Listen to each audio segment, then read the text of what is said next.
Sejam bem-vindos a mais um podcast Cara dos Esportes. Programa de hoje, a gente vai fazer uma prévia da semana 2 da NFL e aqui comigo nessa missão está o Felipe Lawrence, que vocês conhecem lá do @o quarterback, fan favorite aqui no podcast Cara dos Esportes. Felipe, muito obrigado por aceitar o convite aqui de última hora, mas seja bem-vindo novamente ao podcast. E aí, Gabriel, tudo bem? Obrigado pelo convite. Não foi de última hora, mas não foi tanto assim, né? Teve algumas horas para preparar, para dar uma lida nos confrontos da rodada. Vamos discutir agora essa semana 2. É verdade. Antes da gente entrar rapidinho, qual a avaliação que você faz da semana 1? Eu achei que foi dentro do esperado, sabia? Achei que teve.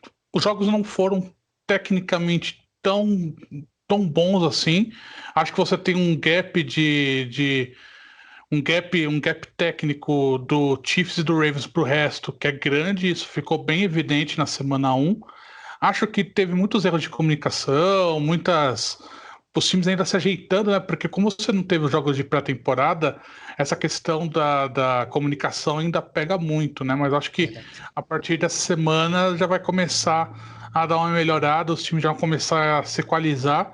E acho que o grande destaque foi a arbitragem, né? Que não interferiu nos jogos assim de forma tão assintosa, porque teve uma queda brusca de faltas de holding. Acho que isso foi bem interessante.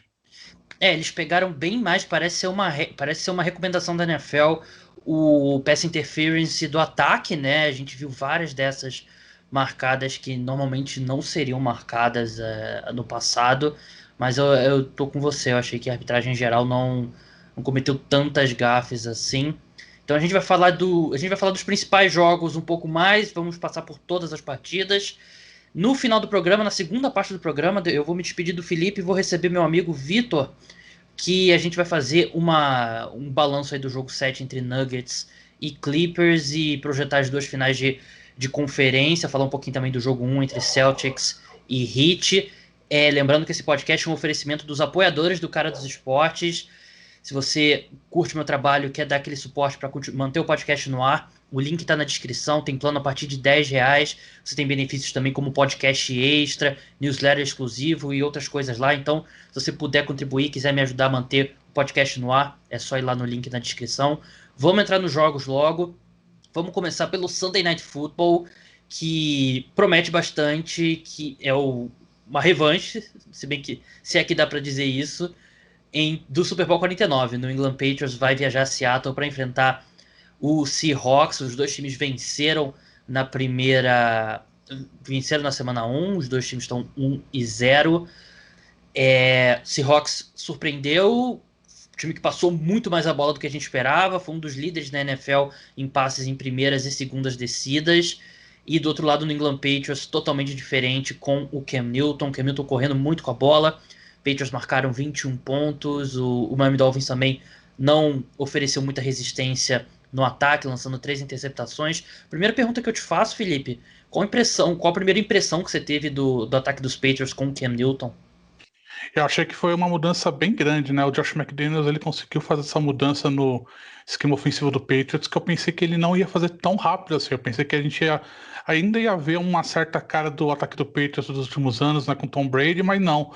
Essa, essa transição foi bem mais rápida do que eu esperava e tá dando certo, né? A grande questão lógica é ver se o Cam Newton vai se manter saudável, mas acho que a princípio o potencial é muito bom e o baque dessa transição acho que não vai ser tão grande quanto a gente esperava. Foram 15 carregadas, né? E realmente é uma carga bem grande, ainda mais para um quarterback de 31 anos, 31 anos agora, se eu não me engano. E ele correu muito bem com a bola, eu achei que ele fisicamente foi o melhor que ele parecia desde, eu acho que de o início de 2018, pelo menos, talvez até um pouco melhor.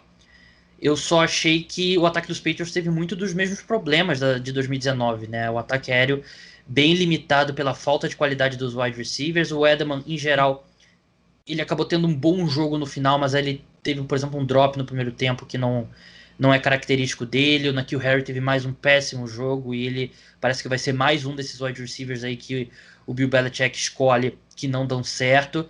E eu não vejo muito motivo para comemorar um jogo que os Patriots tiveram 3 turnovers do Miami Dolphins, 3 interceptações e o time só conseguiu marcar 21 pontos.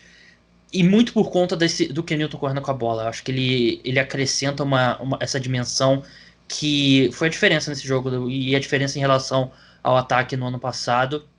Sobre o Seattle Seahawks, a minha impressão foi muito boa saindo da semana 1, como eu falei, o time passando muito a bola. Mas, Felipe, eu já vi uma declaração do Pete Carroll falando: a gente vai querer correr um pouco mais com a bola, a gente teve 20 carregadas, eu gostaria de ver um número maior.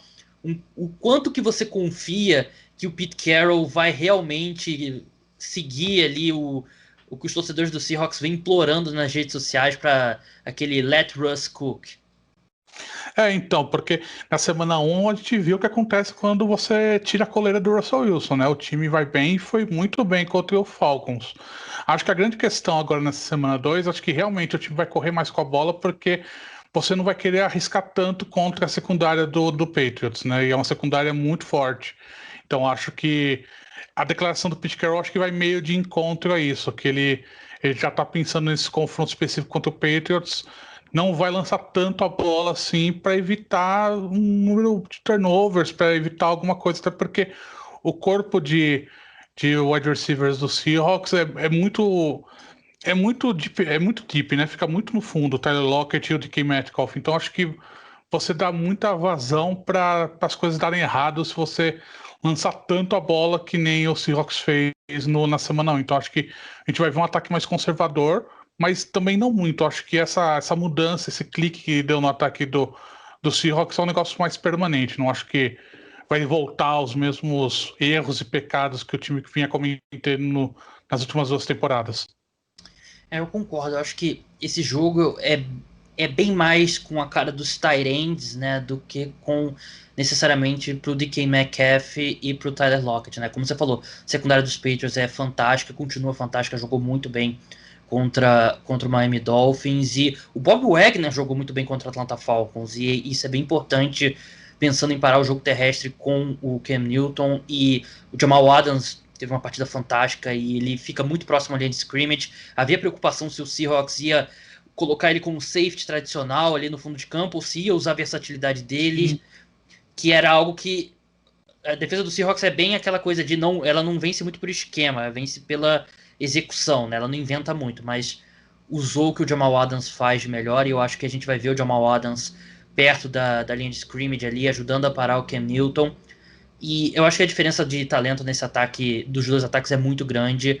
Eu acho que a secundária do Seahawks, eu não consigo ver esses recebedores dos Patriots gerando separação contra essa secundária do Seahawks, que é muito boa, voltou a ser muito boa, e por isso eu acho que o Seahawks vence, e não sei, e para mim não vai ser nenhum jogo muito apertado. Eu acho que o Seahawks é bem favorito nesse jogo. E você, Felipe? Eu também acho que ele é bem favorito no jogo, sim. Acho que a força é um daqueles jogos clássicos que vai ser força contra força, né? A gente vai ter o ataque do Seahawks contra a defesa do Patriots. E acho que nesse sentido, acho que o ataque do Seahawks ainda tem mais potencial. E como você bem disse, no outro lado da moeda, né? O ataque do Patriots é muito, muito fraco. Na semana 1, o Jalen Edelman e N'Keal Harry jogaram quase nada, você não conseguiu estabelecer o jogo corrido, né? Com os running backs, né? Você conseguiu estabelecer com o Ken Newton, mas os running backs foram praticamente nulos e a defesa do Seahawks com essas mudanças, né? Com a chegada do Jamal Adams, parece ter encontrado novas energias, pode-se dizer assim, né? Então acho que vai ser uma vitória eu aposto na vitória do Seahawks também.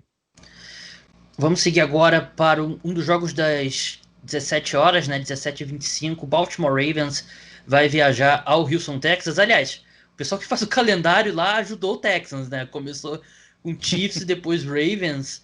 Os Ravens, na minha opinião, não poderiam ter jogado melhor. Quer dizer, poderiam ter jogado melhor, mas foram extremamente dominantes na semana 1. E foi algo que a gente discutiu no podcast das previsões ousadas, Felipe, que o Gabriel Queiroz, que participou com a gente, ele falou que ele acreditava que eu não lembro qual número que ele falou exatamente, mas ele acreditava que numa produção maior do Lamar Jackson passando a bola. E eu e você meio que concordamos que teria que ser uma mudança bem grande no estilo de jogo do Baltimore Ravens. Sim. Nessa semana 1, o Lamar Jackson foi quase perfeito passando a bola, né? Teve um excelente. Ele nem produziu tanto pelo chão, mas ele foi cirúrgico passando a bola e talvez o palpite do Queiroz não tenha sido tão ousado assim, né? Então, o Ravens ele teve muita força ofensiva, né? Eu fiquei até surpreendido, porque ele se mostrou foi um dos melhores quarterbacks da semana 1 em termos de passe. Acho que foi um negócio que acho que, se não me engano, o Pro Football Focus, nas notas lá que eles dão, acho que foi o terceiro ou quarto, se não me engano. Foi Ele só estava com atrás certeza do. no top 5.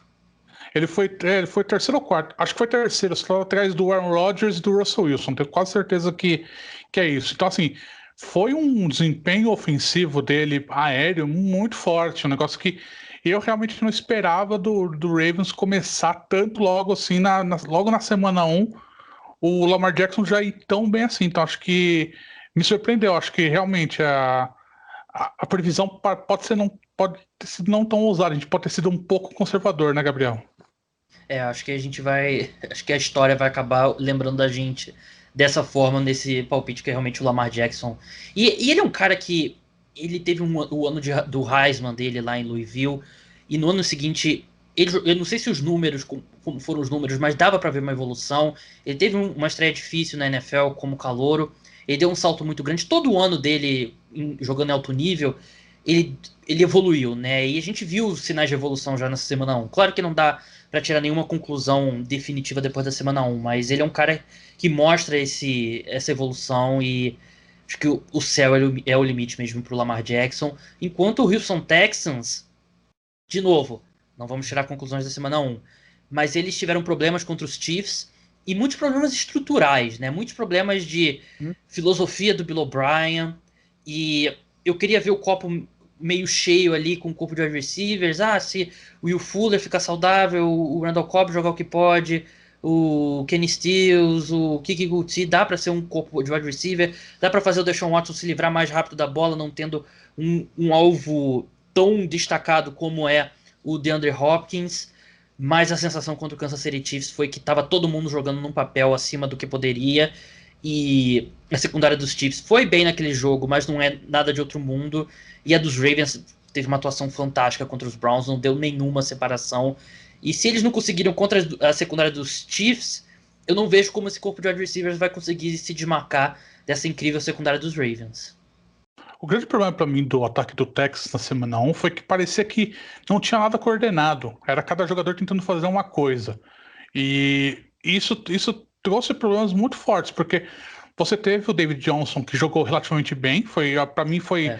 uma das maiores surpresas da semana 1, mas acho que ele é limitado até o que ele consegue fazer, né? Você precisa de um corpo de wide receivers que consiga dar suporte para o Deshaun Watson, e não foi o que aconteceu.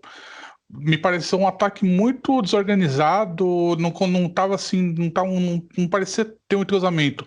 E é chutar cachorro morto, mas é, faltou o DeAndre Hopkins, né? Faltou uma referência para Voltou. aquele ataque. Então, você tira a arma principal do time, o quarterback ele fica perdido. Tem um tempo até ele conseguir se adaptar ao novo Novo plantel normal. que ele tem disponível. Ao novo normal, exatamente. É. Então, você tem esse problema. Acho que o ataque pode ser um pouco melhor agora na semana 2, mas mesmo assim eu não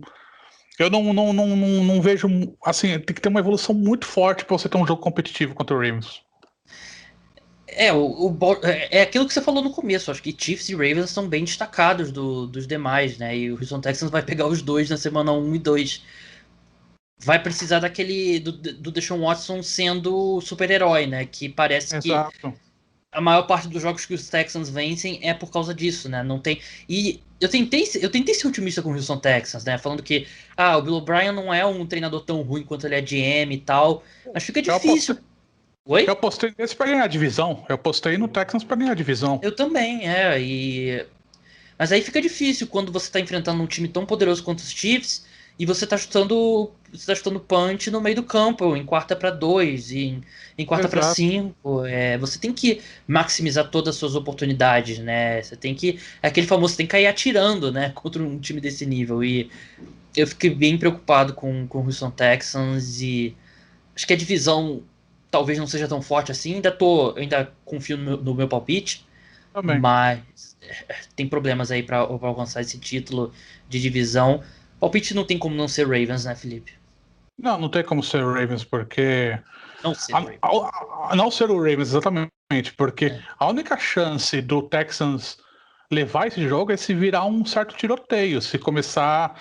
Se a defesa do Ravens entrar em tela azul e virar um tiroteio, sabe? Virar touchdown pra lá e touchdown pra cá. Porque se você for um jogo mais pegado, não tem como. O Texans. Não, a defesa do Texans, a secundária do Texans foi muito mal contra o Chiefs, né? Lógico, o Patrick Mahomes, mas mesmo assim. Então acho que você tem muitos problemas. É um time problemático ainda, um time que está tentando se encontrar, um time que precisa ainda de um estofo ofensivo que eu acho que não vai conseguir adquirir tão cedo agora na temporada. Vamos seguir agora para Detroit Lions, que foi derrotado inexplicavelmente. Aliás, é explicável. Matt Patricia foi derrotado pelos Chicago Bears e vai enfrentar o Green Bay Packers, que não poderia ter jogado melhor no ataque contra o Minnesota Vikings. Aaron Rodgers, uma das melhores partidas que eu vi o Aaron Rodgers jogar em muito tempo. Tem que ser feita uma ressalva que a defesa dos Vikings tem problemas seríssimos. A secundária tem tudo para ser uma das, se não a pior da NFL. Mas é um jogo que os Packers meio que dominam esse confronto, né? Assim como eles dominam basicamente todos os confrontos dentro da divisão. E começando pelos Packers, Felipe, eles vão enfrentar um Detroit Lions que provavelmente não vai ter o Coleman. O Okuda a gente não sabe ainda como, como se vai jogar, né? A gente tá gravando aqui na quarta-feira, ainda não tem definição do status dele, ele que não jogou na semana 1.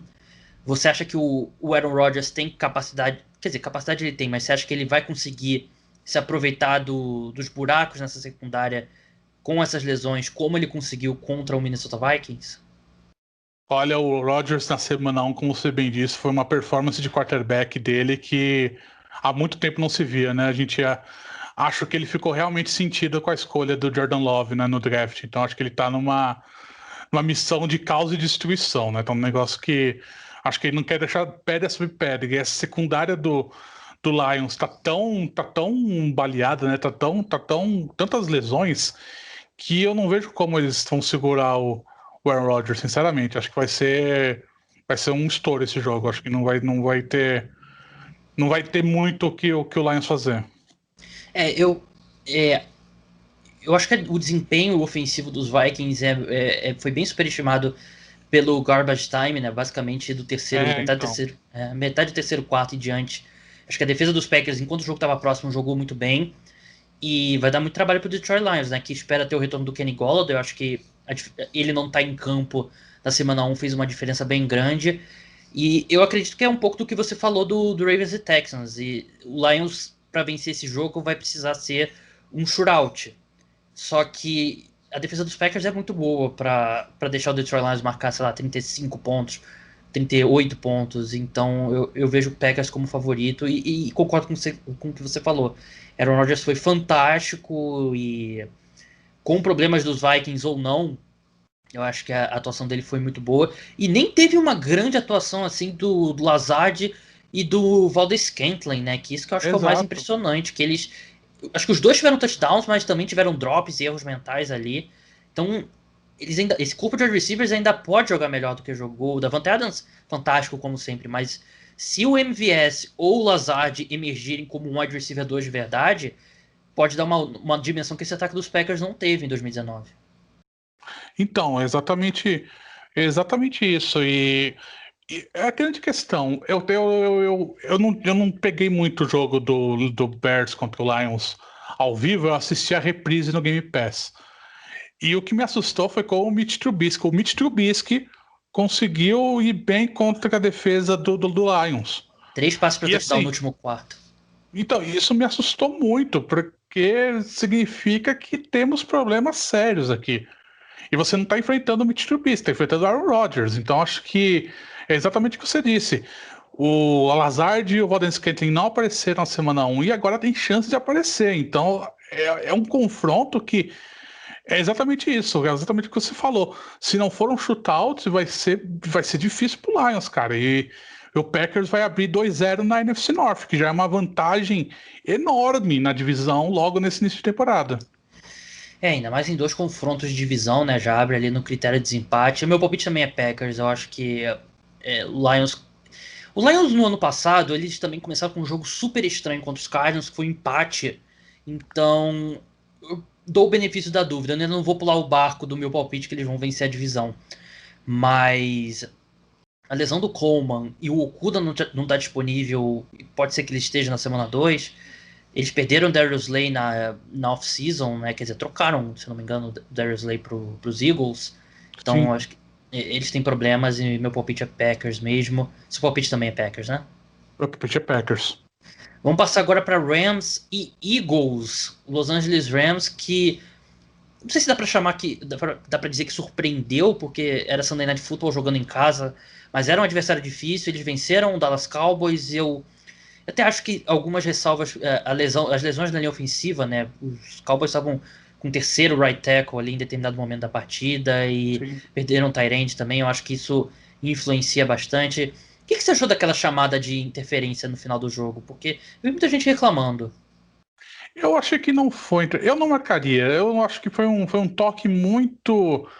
Foi muito leve, sabe? Eu acho que é É. exatamente o que a gente falou no começo do programa. Talvez eles estejam com um critério mais acirrado agora para interferências. Não sei, porque eu não teria marcado. Acho que foi um toque muito incidente, assim, foi muito leve. Não vi um deslocamento, sabe, do Parecia que eles jogador. Não estavam foi um. brigando ali, né? Com o braço ali, É, tirando. então.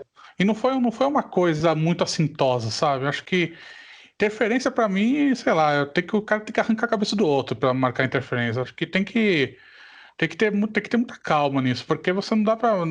Se você não tiver um deslocamento muito forte, eu acho que que o Jalen Ramsey não tava deslocado na jogada, né, naquilo lá, então acho que não, pra mim eu não teria Mas ele marcado de vendeu jeito bem, nenhum. né? Não, ele vendeu maravilhosamente bem. Ele sentiu o toque, ele já tirou o pé. No replay dá pra ver claramente isso, que quando ele sente o toque, ele diminui o passo porque ele quer vender pro árbitro a falta, né? Mas É. eu não teria marcado. Também, não, mas assim, também não dá pra dizer, se eles tivessem, se não marca, os Cowboys iriam vencer, né? É só um ponto É, importante. Eu achei que os Rams, eu gostei do ataque deles quando eles foram pra no huddle e a gente viu muitos passes rápidos e tirou bastante a pressão de cima da linha ofensiva, que não foi bem em 2019, mas os Rams, isso funciona quando você tá próximo ali no placar ou você tá na frente do placar. Os Rams tiveram muitos problemas jogando atrás do placar, quando o Jared Goff teve que dar 3, 5 passos para trás e procurar a hum, primeira, a segunda. Entre todos os quarterbacks da NFL em 2019, o Jared Goff foi o quarterback que teve a maior queda, desculpa, se eu não sei se era QBR ou nota no PFF, uma dessas duas, quando ele tem que avançar da primeira para a segunda leitura. Ele não precisou fazer isso muito contra os Cowboys. E por isso que eu não quero ainda. Eu vi muita gente já. Os Rams estão de volta, não sei o quê. Vão vencer a divisão. Eu ainda tô um pouco. Apesar de eu ter sido um grande fã do Sean McVay, já talvez um pouco mais do que deveria logo de cara. Eu ainda quero um pouco mais. Ver um pouco mais desse ataque dos Rams, principalmente jogando atrás do placar. Eles vão enfrentar os Eagles, que, sinceramente, eu não poderia estar menos impressionado com o Philadelphia Eagles. E, hum. para mim, o Carson Wentz, dos quarterbacks titulares que a gente espera que vão jogar bem, ele foi o pior quarterback, até por uma boa margem. Eu, eu já falei isso no último podcast, mas eu repito, muitas vezes quando a linha ofensiva joga muito mal, há uma tendência no fã de futebol americano a querer dizer que ele estava muito pressionado e por isso justifica tudo. Mas não é isso, né? Dá para fazer uma avaliação com nuance, levando em conta que a linha ofensiva teve problemas, estava desfalcada, sem o Lane Johnson, já não tinha o Brandon Brooks, já não tinha o Andre Dillard. Mas o Carson Wentz ele tem uma tendência muito grande a segurar a bola, né? E ele não consegue se livrar da bola rápido. E aí acontece o que aconteceu contra o Washington. Talvez contra um quarterback que consegue se livrar da bola rápido, consegue se livrar da bola, o Washington conseguiria, sei lá, 4 sacks ao invés de 8, que 8 é um número obsceno. Mas eu não gostei nada do Carson Wentz. O corpo de wide receivers não ajuda muito também. Achei que não foi uma boa partida. Mas o Jalen Reagor, por exemplo, ele se desmarcou num lance que era touchdown e o Wentz deu um overthrow Só nele, né? bola, exato, exato. No final do segundo quarto. Então, primeiro, precisa o Wentz jogar melhor, muito melhor. E precisa que alguém nos Eagles, que não se chame Dallas Goedert, jogue bem, né? Porque mesmo o Wurtz, que teve touchdown, não jogou bem também. Aliás, parênteses. A gente tem certeza que o Zach Ertz ainda é o melhor tight end do Philadelphia Eagles? Então tem essa, né, que O Zach Ertz, a queda de produção dele é bem enorme, né? É um negócio que as pessoas falam um pouco, mas é verdade. Ele tá com. Não sei se ele tá numa tendência de caída muito forte, mas assim, ele não tá conseguindo alcançar o potencial que ele tem, né? Então acho que é E um o jogador Goddard, para por ficar outro de lado, tá olho. jogando muito bem. Exato, é um cara que tá conseguindo crescer nesse espaço que o Ertz tá deixando, né? Então acho que é para ficar de olho mesmo. Mas e nesse confronto aí? O confronto também que vem sendo dominado pelos Eagles, né, recentemente, né? O Doug Peterson vem tendo muita vantagem contra o Sean McVay. É, eu vi muito torcedor dos Eagles preocupado com esse confronto do Aaron Donald contra essa linha ofensiva desfalcada, né? Vai ter o retorno do Lane Johnson, mas o interior ainda não é. Ainda é uma combinação ali de jogadores, né? Tem o Jason Kelce, mas os guards não são dos mais confiáveis. Acho que é por ali que os Rams podem vencer o jogo, como venceram contra os Cowboys. Eu acho que o front seven do Washington é melhor do que a gente estava imaginando. E mostrou isso no jogo contra o Eagles, né? 8 sacks não é brincadeira, né? Não é um. Você não consegue por acaso 8 sacks, né? Você precisa ter uma pujança defensiva muito forte. Então acho que tem esse ponto. Acho que o front seven do Rams não é tão forte quanto o que o Washington mostrou, né? Não tem a Mas profundidade, né? não tem a profundidade, exatamente, mas você tem o Aaron Donald e o esquema da linha ofensiva, mesmo com o Lane Johnson voltando, ainda é uma linha ofensiva bem mais ou menos. Então, dependendo do que acontecer, você pode criar espaços para outros jogadores do Rams aproveitarem, né? Porque você vai precisar dar uma atenção muito maior para o Aaron Donald. Mas não sei se eles vão conseguir ter a mesma efetividade que o Washington teve contra na semana 1. Então acho que pode ser um pouco menos aterrorizante para o Wentz, talvez. Aí vai ficar mais na mão dele, né? Porque exatamente como você disse, quando a linha ofensiva vai muito mal, você até tipo tenta passar a mão na cabeça do quarterback. Então acho que agora na semana 2 a gente vai precisar ter um pouco mais do Wentz aparecendo jogando melhor do que ele jogou na semana 1, né? Porque acho que é um time. Acho que vai ser um confronto mais equilibrado do que foi na semana 1, tanto pro Eagles quanto pro Rams. Vou ser bem sincero, eu não faço a menor ideia o que é arriscar de palpite nesse jogo. Qual o seu palpite, Felipe? Eu, é difícil, né? Porque É, eu acho que é um dos confrontos mais parelhos nessa semana 2, porque são dois times que eu acho que ainda estão tentando se reencontrar. O Rams teve sucesso na semana 1, o Eagles teve a questão da linha ofensiva. Eu vou apostar no Rams ainda, sabe? Porque acho que o problema do Wentz eu acho que é meio estrutural. Eu tô começando a ficar meio. Tô começando a duvidar um pouco do longo prazo do Wentz na NFL, porque não sei se ele vai durar muito, sabe? Porque se não evoluir muito o seu jogo, então acho que tem essa diferença que para mim ainda pesa. Acho que o Rams vai vir mais embalado, né? Venceu o do Cowboys na abertura do seu novo estádio, então acho que mesmo sendo jogo fora de casa, na Costa Leste e tudo mais, acho que ainda leva um pouco de vantagem sobre o Eagles. eu vou de Eagles, mas sem muita convicção, e eu compartilho algumas dessas suas preocupações com o Carson Wentz, até falei sobre isso no último podcast, mas eu vou dar um voto de confiança. Acho que ele tem talento, e acho que um quarterback com o nível de talento que a gente acredita que o Carson Wentz possa ter, ele não vai ter dois jogos péssimos. Ele teve literalmente um dos piores jogos da NFL na semana 1. Mas vamos passar agora para o Monday Night Football. No Orleans Saints contra Las Vegas Raiders. Saints com problemas. Não vai ter o Michael Thomas e eu, eu achei o Drew Brees um pouco limitado em termos de passes longos e sem o Michael Thomas, que ele não jogou bem contra os Bucks, a verdade seja dita, né? O Carlton Davis fez um excelente trabalho contra ele, mas eu tenho minhas desconfianças quanto ao Saints enquanto o Michael Thomas não tiver 100%, até porque é uma lesão que o jogador volta, mas às vezes ele volta ainda limitado, né? Então vamos ver quando o Michael Thomas voltará. Mas acho que de desfalques possíveis de não quarterbacks na NFL, o Michael Thomas é um dos mais pesados. Eu acho que sim, acho que em termos de importância dele pro esquema ofensivo do time, acho que é o grande desfalque, assim, né? Porque o restante do corpo de recebedores do Saints não chega nem perto da qualidade ofensiva do Thomas, né? Então acho que você tem uma queda de produção muito grande, o que vai forçar um pouco, acho que o Saints mudar o seu esquema ofensivo, né? Vai apostar muito mais em passes curtos, né? E vamos ver o que vai acontecer, porque acho que essa mudança pode trazer alguns problemas pro Saints contra a defesa do Raiders. É uma defesa dos Raiders que não jogou muito bem, né, na primeira semana. Levou aí 30 pontos do Carolina Panthers, o ataque produziu, mas perdeu o Henry Limitado também, Hughes. né? Tudo muito limitado, né? É verdade. O Henry Hughes ele saiu do jogo machucado, a gente ainda não sabe do status dele para a semana 2. Eu acho que vai depender muito do quanto que o Saints vai sentir a falta do Michael Thomas. Se eles conseguirem forçar bastante o jogo com o Camara, ser um jogo que o Camara tenha, sei lá, 8 recepções para, sei lá, 70 jardas e mais pelo menos umas 60, 70 correndo com a bola e não dê, com a defesa sufocando, que a defesa do Saints é muito boa, né? Eu acho que ela pode limitar bastante Sim. os Raiders. Mas eu tenho minhas desconfianças quanto esse efeito cascata da ausência do Thomas pode fazer até no próprio jogo do Drew Brees como um todo. Eu ainda acho que os Saints vencem, porque acho que se a gente olhar ali as 4 unidades desse time, ataque dos Raiders, ataque dos Saints, defesa dos Raiders, nesse momento a defesa dos Saints é a que eu mais confio e até por uma boa margem, por isso é meu palpite. Eu também acho que o meu palpite também é Saints exatamente por conta disso.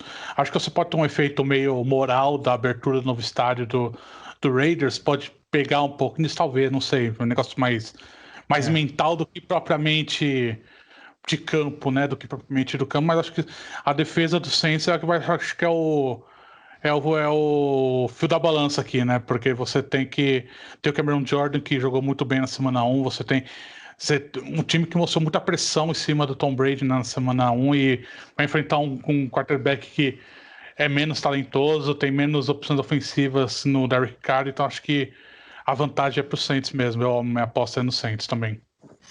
Vamos seguir agora nas análises. A gente vai tentar passar um pouquinho mais rápido por todos os jogos. Não dá para falar de todos os jogos com a mesma profundidade, senão a gente vai ficar aqui 3 horas. Mas antes de passar pro segundo bloco aqui do programa, só queria lembrar que o podcast Cara dos Esportes é um oferecimento do programa de apoiadores. Através lá do PicPay você pode contribuir a partir de R$ 10 mensais. Cobra direto no seu cartão mensalmente. É muito fácil, você não tem PicPay, é bem fácil de fazer. E além de apoiar meu trabalho, você tem acesso a benefícios como podcast extra toda semana durante a temporada da NFL, newsletter exclusivo 2 vezes por semana. Então, se você puder contribuir, ajudar esse meu podcast e o trabalho que eu faço escrevendo também sobre a NFL, por favor, vai lá, o link está na descrição.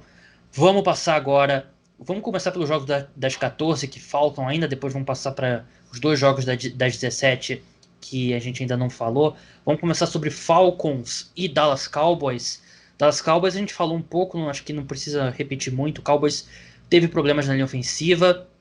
Eu achei que não jogou mal, eu achei que o ataque jogou bem, teve alguns problemas aí que limitaram o time. Não estou preocupado a longo prazo.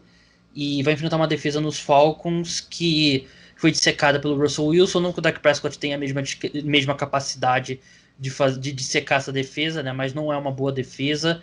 Enquanto o ataque do Falcons precisa produzir um pouco mais, né, Felipe? O que você achou desse ataque dos Falcons na semana 1?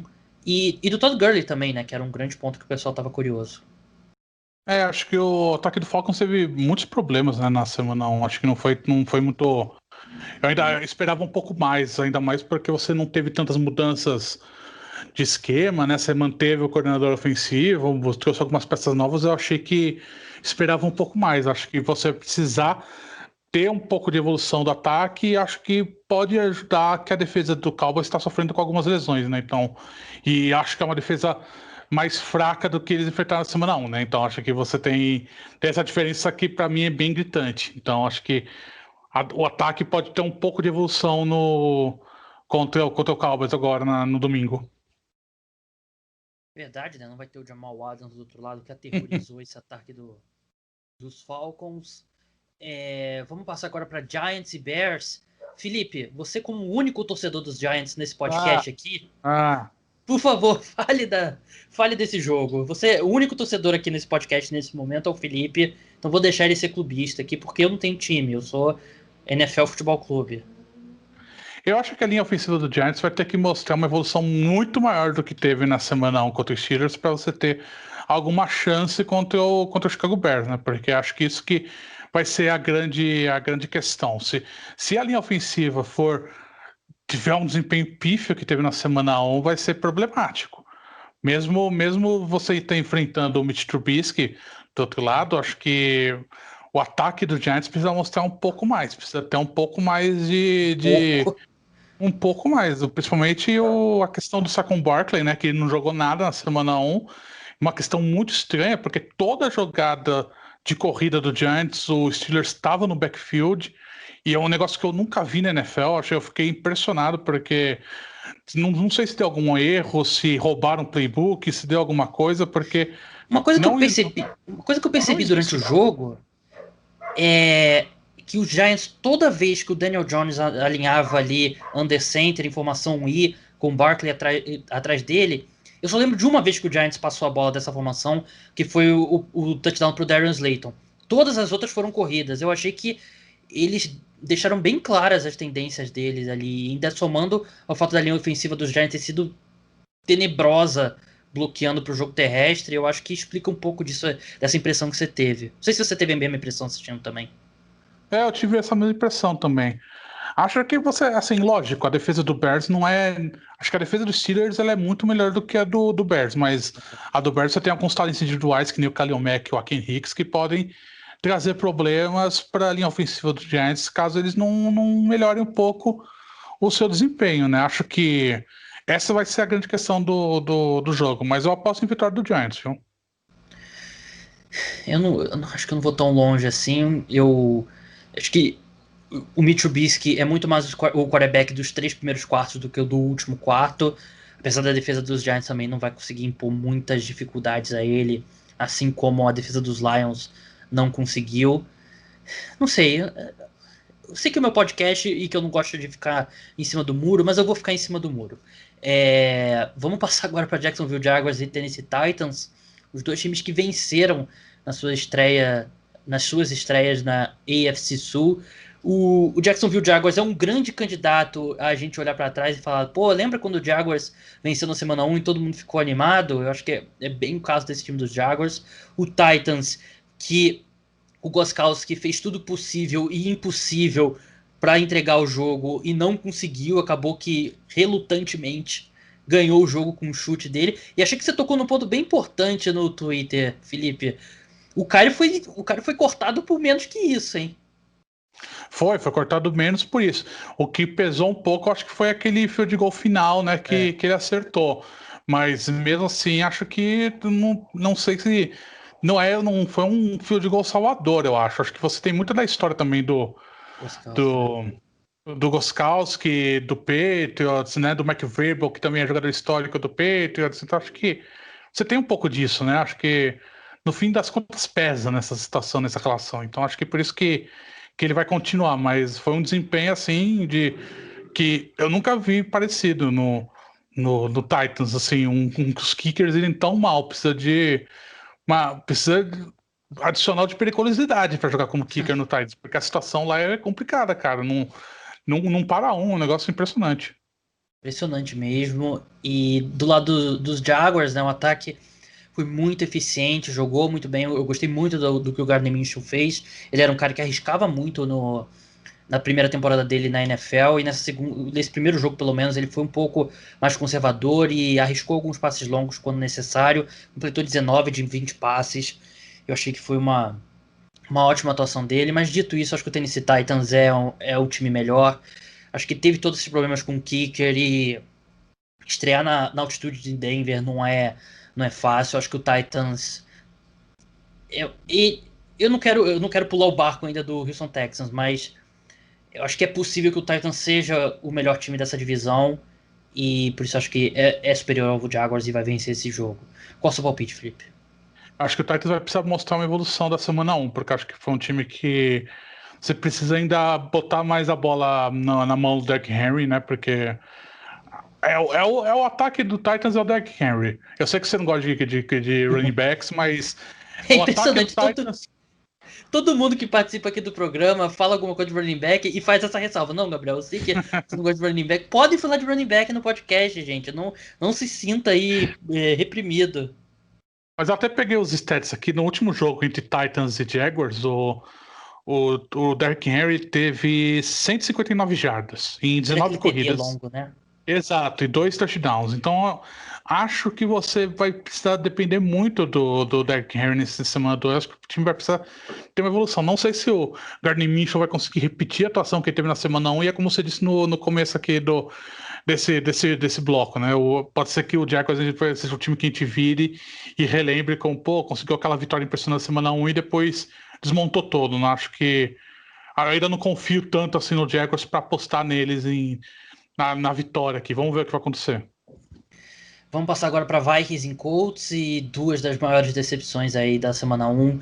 Minnesota Vikings, eu não vou dizer que todo mundo estava colocando ele nos playoffs, mas muita gente confiava nesse time e eu sempre tive ressalvas enormes porque é um elenco muito estranho, que tem algumas estrelas, principalmente na defesa, e tem buracos enormes em setores importantíssimos, como wide receiver, linha ofensiva, corpo de running backs, corpo de cornerbacks, e mostrou na semana 1, né? Acho que a derrota não foi mais feia porque rolou muito garbage time ainda, mas eu acho que essa defesa tem problemas sérios, né? Porque o Ngakoue é meio baleado. O Daniel Hunter a gente não sabe quando vai estrear. Então, é um time que tem problemas sérios, né? Contra uns Colts que jogou melhor que os Vikings na semana 1. Eu acho que os Colts foram muito prejudicados. Eu achei que uma interceptação do Philip Rivers foi um erro mental e o outro foi físico. Eu não coloco todo na conta do declínio dele, que muita gente, eu, por exemplo, achei que ele mostrou em 2019. Mas contra essa secundária dos Vikings, eu acredito que é a receita ideal para ele se recuperar.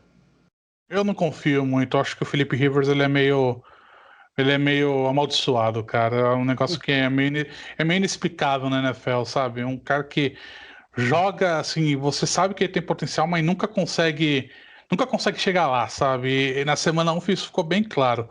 Acho que você tem o corpo de wide receivers do Colts, acho que pode fazer estrago contra a secundária do Vikings. Acho que o T.Y. Hilton jogou bem, o Paris Campbell jogou muito melhor do que eu imaginava.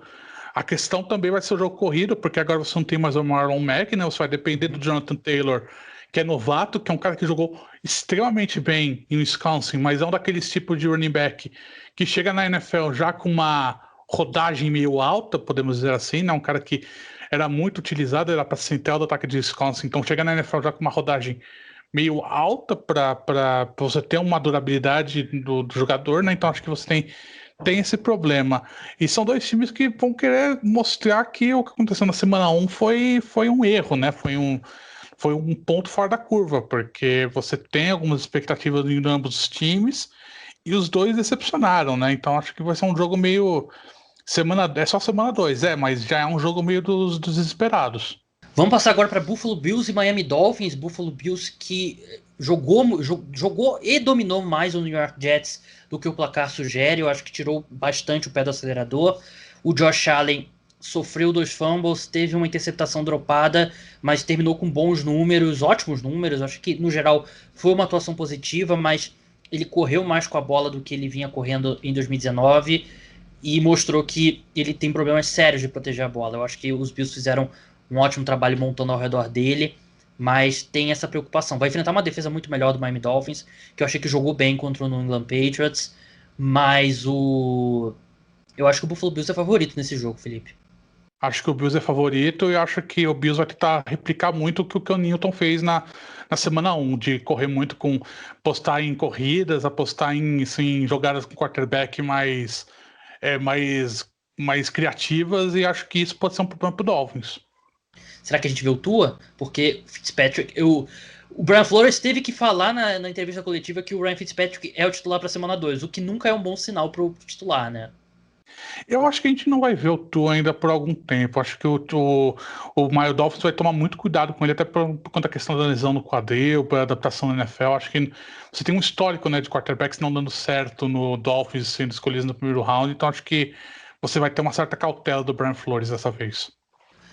Vamos passar agora para o 49ers, que foi derrotado pelo Arizona Cardinals, viajando para Nova York para enfrentar os Jets, que para mim foi o pior time da semana 1 da NFL, e não tem nenhuma dúvida quanto a isso. Eu não vejo esse time indo a lugar nenhum. 49ers que com problemas no corpo de wide receivers, a gente está gravando aqui na quarta, o George Kittle não treinou, Richard Sherman foi colocado na injury reserve, e eu vou reservar esse espaço aqui agora para o Felipe dar aquela volta olímpica ali, né? Depois de falar de botar o 49ers fora dos playoffs. O pessoal atacou ele no Twitter, mas por favor, Felipe, o espaço é seu.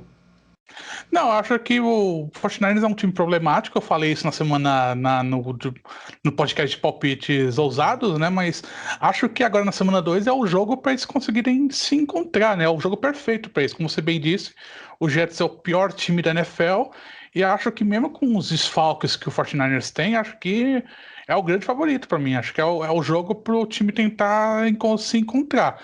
Se patinar contra o Jets, acho que não vai perder. Se perder, vai ser um desastre muito enorme. Mas mesmo se patinar, acho que aí já liga um sinal de alerta bem grande lá em São Francisco. Os Jets são um péssimo time mesmo. Vamos passar agora para Denver Broncos e Pittsburgh Steelers. Os Steelers venceram. E o Big Ben, ele começou um pouco devagar, mas foi melhorando muito ao longo do jogo. Vai enfrentar uma defesa dos Broncos que eu achei que fez uma boa atuação, mesmo com tudo que mudou, né? Von Miller provavelmente fora da temporada, ainda tem uma chance remota dele voltar. A secundária mudou bastante, mas eu achei que a defesa jogou muito bem. Mas vai enfrentar um Big Ben que eu não esperava que ele fosse jogar tão bem logo de cara assim. Jogou muito bem, né? É aquela coisa de jogador veterano, né? Ele demorou um pouquinho, um quarto e meio para se estabelecer, mas depois jogou muito bem. Aquele segundo touchdown pro Juju Smith-Schuster foi uma coisa espetacular, aquela bola que ele deu. Acho que o Broncos vai ter problemas com a defesa dos Steelers também. Não sei se o Drew Lock vai ter tanta sorte assim quanto que nem o Daniel Jones teve. Acho que vai ser um show da defesa dos Steelers nesse jogo. Eu acho que eles não têm poder de fogo mesmo para competir com os Steelers, não. Vamos passar agora para Carolina Panthers e Tampa Bay Buccaneers. Buccaneers que acabou derrotado pelo New Orleans Saints na semana 1. Panthers foi derrotado pelos Raiders. Os Panthers a gente sabe que é um time que está tentando construir algo para o futuro, não necessariamente em 2020. Apesar que eu gostei do que eles mostraram em campo contra os Raiders. Acho que eles vão... Primeiro, eu acho que o Joe Brady vai ser head coach em algum lugar em 2021, né? O coordenador ofensivo dos Panthers, que era o coordenador ofensivo de LSU, né? Do Joe Burrow lá em LSU. Mas falando do Tampa Bay Buccaneers, Felipe, qual o balanço que você faz da atuação deles na semana 1? E você acha que o Tom Brady já tem que começar ali a olhar pensar na carreira pós-futebol americano? Tem gasolina ainda? O que você achou desse time e do Tom Brady?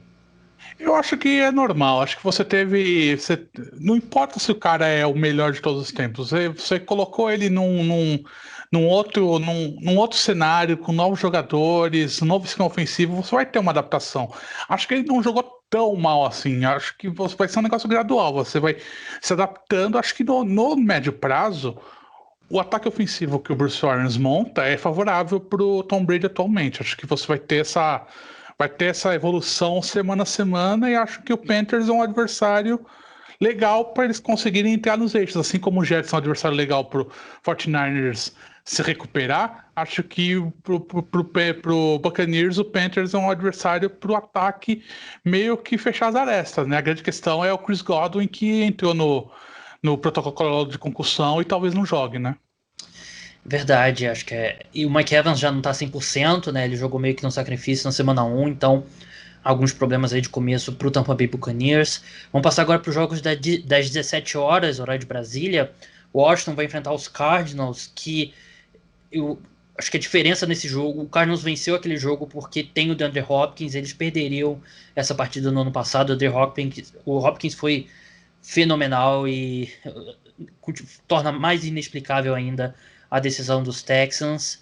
E a pergunta que fica, né, Felipe, é se o Washington vai conseguir aterrorizar o Kyler Murray tanto quanto o Wentz, porque um quarterback como o Murray, que corre muito bem com a bola e se protege muito bem, o Daniel Jeremiah da NFL Network, ele tweetou depois de assistir o jogo, que só uma das, acho que 16 corridas do Kyler Murray, só uma ele foi tacleada, as outras ele saiu pela lateral, fez o touchdown ou deu o slide. mas a linha defensiva do Washington vai precisar ter mais disciplina, né? Para não abrir espaço para o Kyler Murray correr com a bola. Será que isso pode segurar um pouco a pressão de Washington, que é o que esse time faz de melhor?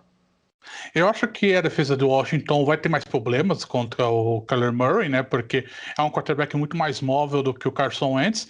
E eu não confio tanto assim na secundária do Washington, né? Eu acho que você tem o Landon Collins, mas só. E o DeAndre Hopkins mostrou na semana 1 que é outro que também que tá atrás de sangue e vingança, né? Então acho que você tem esse matchup do DeAndre Hopkins contra a secundária do Washington, que eu acho que é bem complicada e acho que a vantagem aqui é do Cardinals.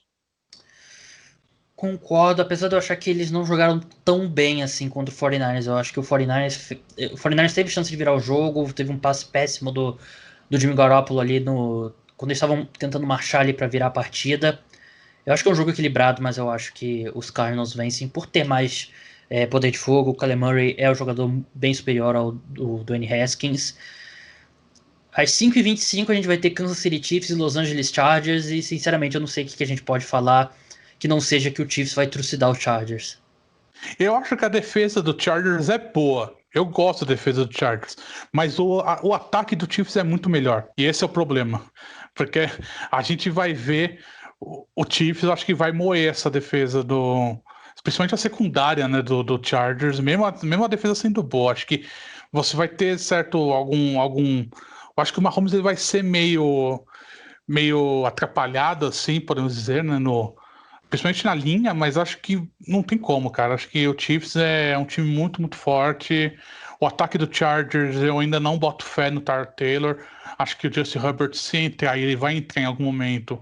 Não nesse jogo 2, mas acho que é um time que é um ataque ainda que falta alguma coisa. Não sei. Não acho que.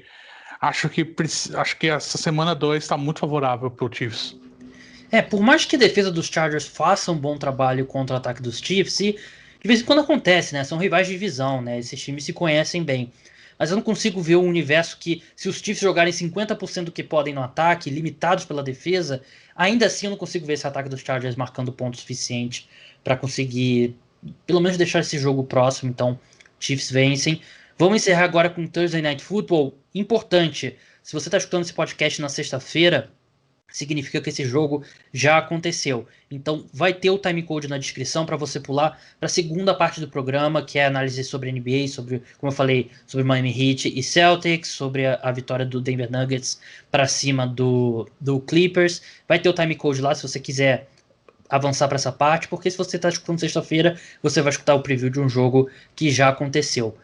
Cincinnati Bengals contra Cleveland Browns. Os Bengals, a gente não tem expectativas desse time, né? Quarterback rookie, mas eu gostei do que eu vi do Joe Burrow ali no final. Deu oportunidade para o time virar aquele jogo e, de novo, uma chamada questionável de interferência ali no AJ Green, enquanto o Cleveland Browns foi o mesmo Cleveland Browns de 2019.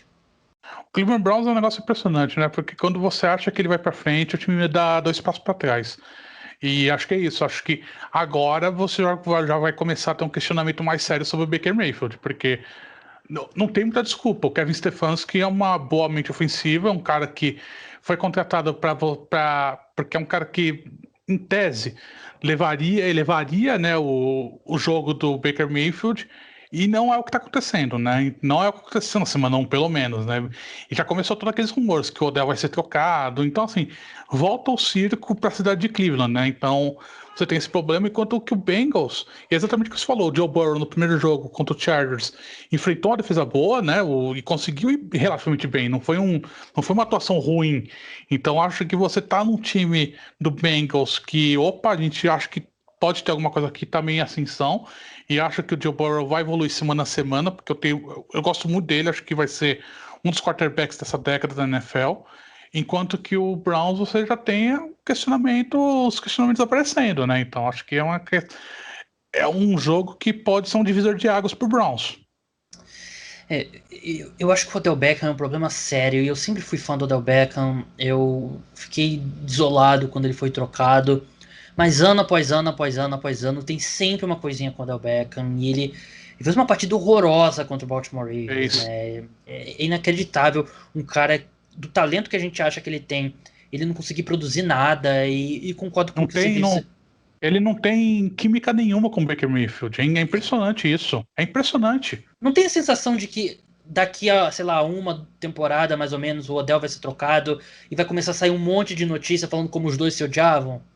Sim, eu acho que vai ser exatamente isso. Acho que vai ser uma questão tipo, ele nunca se adaptou à cidade, não sei lá, nunca curtiu muito. Agora eu Porque. tô feliz em New England, né? Já até consigo ver. Então. Porque assim, você tem esse. Porque é uma diferença muito grande. Porque com o Eli Manning, ele tinha uma química muito forte. Sim. Era uma conexão muito boa. E com o Baker Mayfield não consegue fazer essa mesma conexão. Eles não conseguem se alinhar, eles não conseguem se comunicar. Então é um negócio muito estranho, realmente muito estranho. Eu acho que não duvido isso que você falou, que se ele sair, vai começar a pipocar a história de que eles não se davam bem. É impressionante, que até o Jarvis Landry conseguiu fazer alguma coisa, né? Que em termos de talento ele tá bem abaixo do Odell. Então eu tô preocupado com esse time dos Browns mesmo, mas acho que é um processo, né? É aquela coisa que a gente falou mil vezes, né? Não teve off-season e tal. Então acho que é até um pouco natural o time parecer mais de 2019 do que o que vai ser com o Kevin Stefanski. Mas não é nada natural o Baker Mayfield jogar tão mal e nada natural o Odell Beckham ter uma atuação tenebrosa como aquela. Mas passamos agora por todos os 16 jogos da semana 2 da NFL. Você acompanha o trabalho do Felipe lá no @oquarterback. Felipe, muito obrigado pela participação. Até a próxima. Eu que agradeço, Gabriel. Até a próxima. Vitor dos Santos aqui comigo, como sempre. Quando o Vitor participa aqui do programa, vocês sabem que grandes são as chances do assunto ser NBA. E a gente teve uma terça-feira bem importante. Tava faltando um pouco de NBA aqui no podcast. E eu admito porque o podcast não era para isso estar acontecendo, né? Os playoffs da NBA estarem acontecendo com a temporada da NFL. O podcast eu boto no título NFL e NBA, mas vocês sabem, vocês que acompanham meu trabalho sabem que a base é NFL, mas encontrei um tempinho aqui para falar com o Vitor sobre o que aconteceu nessa terça-feira, jogo 7, Nuggets e Clippers, o jogo 1 da final do Leste entre Heat e Celtics. Vamos começar pelo jogo 7, mas antes vou dar um alô pro Vitor, ser educado, né? Afinal, vamos ter boas maneiras. Vitor, e aí, como é que você tá? Tô bem, Gabriel. Graças a Deus tô bem. E que noite de basquete que a gente teve ontem, né? Pra mim não foi muito boa, né? Vocês que escutam meu podcast sabem, eu já me tornei repetitivo, mas eu tinha aquela aposta no Chiefs e Clippers vencendo os títulos das suas ligas respectivas. Era por valor de R$ 570, eu apostei 15 para ganhar 570. E ontem veio tudo desmoronando depois de meses sofrendo. O Clippers numa exibição ridícula, completamente ridícula, contra o Denver Nuggets, acabou derrotado por 104-89. Vitor, antes da gente entrar no jogo, eu tenho que contar uma história que eu ia te contar antes da gente entrar no ar, mas eu falei, assim, vou guardar para o podcast. Como eu falei, eu tinha essa aposta relativamente alta no Clippers, né? E eu tava muito nervoso pra esse jogo. O Vitor até, ele me mandou uma mensagem durante a... Foi o quê, Vitor? Umas 6 horas, mais ou menos, né? Isso, por aí. Falando que o total de pontos do jogo era 208. 208, né? Isso. E aí você até fala assim, pô, o Under tá pagando bem, acho que é uma boa aposta. Eu sei que você já tem muito estresse com esse jogo. Aí eu falei, eu não posso colocar mais dinheiro nesse jogo porque eu já tô muito estressado. Começou a partida, eu tava vendo aqui do meu quarto. E eu tava mexendo no celular ao mesmo tempo que eu vi o jogo, porque eu não conseguia ficar assistindo o jogo diretamente, eu tava ficando nervoso. Eu vi o jogo, o primeiro tempo, com detalhes, mas sempre desviando o olhar ali, como se fosse um eclipse, o Nuggets e Clippers ali na TV. Aí no terceiro quarto eu não aguentei. No terceiro quarto eu tava muito nervoso. Eu desliguei o jogo, botei Netflix, botei Friends e falei assim: vou dormir. E amanhã eu descubro o que aconteceu. Aí teve um. Assim, aí eu vi um pouco do episódio e tal e dormi. Só que aí teve um barulho alto no episódio que eu acordei, tipo, uns 3 episódios mais pra frente, né? Aí eu vi a hora. Aí eu falei assim, pô, o jogo já deve ter acabado. Não aguentei. Eu tava meio dormindo, meio acordado. Quando eu liguei a TV, eu botei no jogo, eu vi o Nuggets vencendo por uma boa margem. E eu não sei por quê, que a primeira coisa que eu pensei foi, ué, eles estão reprisando o jogo 6? Será que. Eu não entendi o que estava acontecendo assim por uns 30 segundos, sabe quando você tá meio acordado, meio dormindo ainda? Aí eu entendi o que estava acontecendo. O Nuggets estava vencendo por 20 pontos o Clippers. E eu não acreditei. Hoje de manhã eu vi o segundo tempo inteiro de novo. Avancei algumas partes, vou ser bem sincero. Mas é inacreditável o que o Clippers fez. E assim, eu falo inacreditável, Vitor, porque é uma figura de linguagem. Porque pelo que a gente viu ao longo da temporada, é bem acreditável o que aconteceu ontem. Não, é assim, jogo 7 tudo pode acontecer, né? Então, realmente o Uma Nuggets caixinha de surpresas. forçou outro jogo 7 nesses playoffs. Então, assim, o Nuggets vencer não era uma surpresa, mas a forma que aconteceu, o colapso do Clippers foi algo inacreditável. Eles, de novo, dispensaram uma liderança, dessa vez não tão grande quanto a do jogo 5 e 6, né? Eles estavam vencendo Mas por 9 pontos no terceiro quarto, né? Ou no começo do segundo, um negócio assim. no começo do segundo. É. E, e realmente chegou a perder por 20 pontos no último quarto. Então, assim, a forma como perdeu, o colapso realmente foi inacreditável, né? O Kawhi. Bem, a gente vai falar. Por onde começar, né? Você é o dono do podcast? Por onde você quer começar? Vamos elogiar um pouquinho o Nuggets antes de entrar no colapso do Clippers? Vamos, vamos. Porque eles merecem. Assim, a gente tem que fazer uma ressalva. É mais fácil vencer uma série quando você tá perdendo por 3-1 é um grande feito. Não importa onde seja, o Nuggets merece crédito gigantesco por isso. Dito isso, é mais fácil fazer isso na bolha do que fazendo você jogando na casa do adversário e tal. Não que o Clippers tenha um grande mando de quadra, o Nuggets tem um grande mando de quadra, né? Tem o jogo na altitude, então é, dá pra dizer que contra o Clippers meio que se cancela, mas ainda assim eu acho que é um pouco mais fácil fazer isso na bolha. Mas hoje você tem no Denver Nuggets uma dupla fantástica, né? Você tem o Jamal Murray e o Jokic, que eu não sei se tem outros dois jogadores na NBA que. Não, assim, tem duplas melhores de jogadores. O próprio Kawhi e Paul George, talento por talento, eu acho que os dois são superiores. Mas eles não só são ultra talentosos, Jokic e Jamal Murray, mas eles jogam muito bem juntos, né? Eles têm um entrosamento de muitos anos já jogando juntos e esse jogo em dupla dos dois, eu não sei se tem outra dupla de jogadores na NBA tão bem entrosada, que se conhece tão bem e que rende tanto. Assim, tinha momentos que era o Millsap, o Grant e o Harris olhando e o Jokic e o Murray destruindo. E eu não sei se tem outra dupla como essa na NBA. Não, realmente uma dupla bem única, porque o Jokic é um cara que. Ele foi o melhor jogador dessa série, né? Dá pra Sim. dizer isso sem dúvidas. E realmente o estilo de jogo dele facilita muito e o Murray também joga bem sem a bola, então esse jogo ali dessa dupla, né, deles realmente está bem afiado. Em termos de entrosamento, realmente jogando aquele realmente joguinho ali com dois de dupla tal, durante o jogo, realmente não tem uma dupla tão bem entrosada e nesse nível que os dois estão jogando. É, E e o esse. Jokic fez o que quis, né, ontem. Sim. E nos Ele nem últimos pontuou jogos. tanto, né? Oi? Ele nem pontuou tanto. Foram Pois é. 16 pontos. Ele conseguiu o triplo-duplo já no terceiro quarto já e assim, foi fazendo todas as decisões certas quando dobrado ali, quando a marcação dobrou pra cima dele, fazia as jogadas certas, sempre achava o cara livre. E realmente o Clippers não teve como, não achou uma solução pra ele, né? Isso foi, acho que também uma coisa bem chocante nessa série, né? O Doc Rivers não teve uma boa série, porque o Jokic, assim, o Jokic encaixa num ponto fraco do Clippers, que é não ter um grande defensor de garrafão. A gente viu o Jokic tendo bem mais dificuldade contra o Gobert, né, na série contra o Jazz, mas eu achei que o Doc Rivers não teve uma boa série porque, tudo bem, o Jokic estava te destruindo, mas se você dobra no Jokic, toda vez ele vai fazer o passe certo. Toda vez ele vai encontrar o cara livre no perímetro, vai encontrar o cara cortando pra cesta. Então você não pode dobrar o Jokic, porque ele até no durante a transmissão o Jeff Van Gundy chegou a falar o Jokic, que na opinião dele o Jokic é o melhor pivô passando a bola na história da NBA. E assim, ele tem 25 anos apenas, mas eu não acredito que seja hipérbole. Tem outros grandes, né, como o Sabonis e o não o Sabonis pai, né, O pai. é, O Bill Walton também, Bill mas Walton, né? é, Mas ele realmente. Você não pode dobrar ele porque ele vai encontrar os caras. Ele teve 13 assistências, né? E ele, no começo do primeiro tempo, Denver não chutou bem de 3 e cometeu muitos turnovers. O próprio Jokic teve 5 turnovers e o time cometeu muitos turnovers no primeiro tempo. Então, foi uma situação que eu achei que o Clippers ele foi vencendo por intervalo, mais pelo Nuggets se atrapalhando do que por méritos dos Clippers. E foi. Assim, Até eu e você, Vitor, a gente gosta do podcast do Bill Simmons.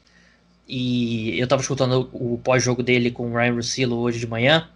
E ele tava falando sobre, assim, aquela velha pergunta: você tá escolhendo um jogador pra começar a franquia e tal. E o Bill Simmons tava defendendo que o Jokic provavelmente é o número 3 nessa lista. Você vai Luka, Giannis, eu acho que qualquer ordem ali tá certa. E ele disse que tem um grande argumento pro Jokic ser o número 3. Eu acho que Jokic, Tatum e Anthony Davis, eu acho que seriam os 3 depois do Luka e do Giannis. Eu acho que cada um tem argumento, mas não é nenhum absurdo você colocar o Jokic, porque ele é muito jovem ainda, 25 anos, e ele é um dos melhores jogadores da NBA ofensivamente. Eu não acho um absurdo falar isso, não.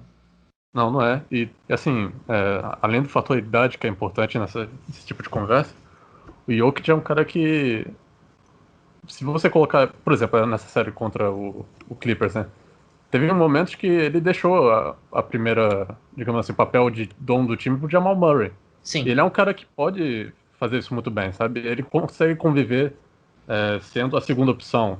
E jogando contra eles, os adversários, é um negócio aterrorizante, porque o Jokic também no perímetro, se deixar ele livre, também vai meter bola de três. Então, assim, é um cara muito difícil de se marcar. E sobre essa questão de ser a peça principal do time, eu acho que isso fortalece muito o caso dele, né? A forma que ele joga pro time, né? ele não, Isso é muito bom pro time, por ele um se, todo, se- né? ele se sente confortável em não ser a primeira opção ofensiva de arremesso, né, que vem sendo o Murray nesses playoffs. Ele tem essa capacidade para pontuar, eu acho que ele pode pontuar 25, 30 pontos num jogo e não é nada de outro mundo, mas ele pode fazer esse papel de armar, né? E você tem um pivô que tá armando o seu time, e é o caso do Nuggets. Ele tem vezes que ele traz a bola do campo de defesa, tem aquele passe, o outlet pass dele que até eu brinquei no Twitter outro dia, ele é o melhor quarterback em Denver atualmente, porque ele é um jogador fantástico e o Murray pegando fogo também. O Murray, eu cheguei a esboçar esse tweet, mas eu achei que as pessoas não entenderiam e eu já tava meio puto, falei assim, não vou querer ter que ver gente me xingando no Twitter. Mas eu acho que o Jamal Murray, ele alcança, são jogadores totalmente diferentes, eu não tô comparando o estilo de jogo, mas ele alcançou pra mim perto de níveis de Klay Thompson de combustão, né, de virar o tocha humana, porque a gente sabe que o Klay Thompson tem aqueles jogos que ele começa a pegar fogo, aí ele faz 60 pontos, faz 30 pontos num quarto. O Jamal Murray não nesse nível e um jogador totalmente diferente, mas ele tem uma capacidade de pegar fogo que é impressionante. Sim, ele é um cara que não. Até o momento da carreira ele não conseguiu marcar. Ter uma média de acima de 20 pontos na temporada regular. É. Mas chega nos playoffs, ele é outro jogador, né? Um cara que não tem medo realmente. E que até então ele já teve altos e baixos na pós-temporada, na carreira dele. Ano passado o Denver chegou até a semifinal de conferência contra o Portland.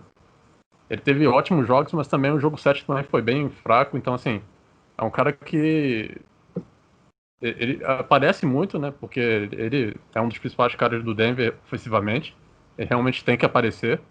Mas agora ele tá se mostrando um cara mais confiável e realmente sem medo, né, nessas situações. Ontem o segundo quarto dele foi excepcional, né? Sim, Quando, fantástico. quando o Clippers estava abrindo uma vantagem ali e o Denver, como você falou, cometendo muitos turnovers, ele realmente colocou o Denver de novo no jogo e realmente indo pro intervalo e com uma diferença bem pequena, eu até pensei comigo mesmo, caramba, o Murray tá com aquele olhar de que ele tava na série contra o Utah, né? É. Aquele cara que Eye vai. of the Tiger.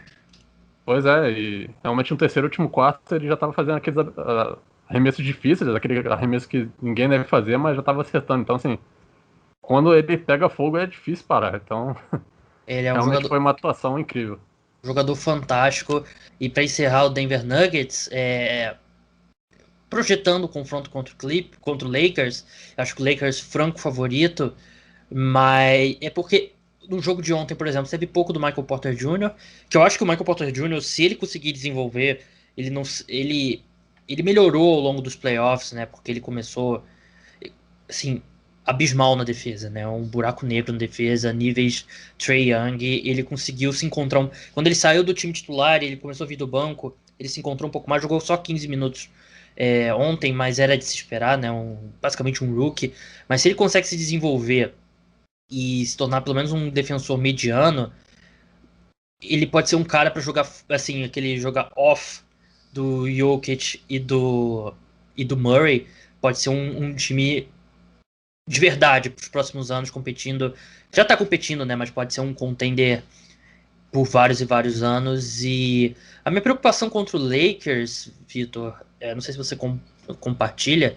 Primeiro que o Anthony Davis ele é meio que o big perfeito para bater com o Jokic, né? Porque eu não acho que ele vai marcar o Jokic o jogo todo. Eles vão jogar muito do Dwight Howard e Javel McGee no Jokic.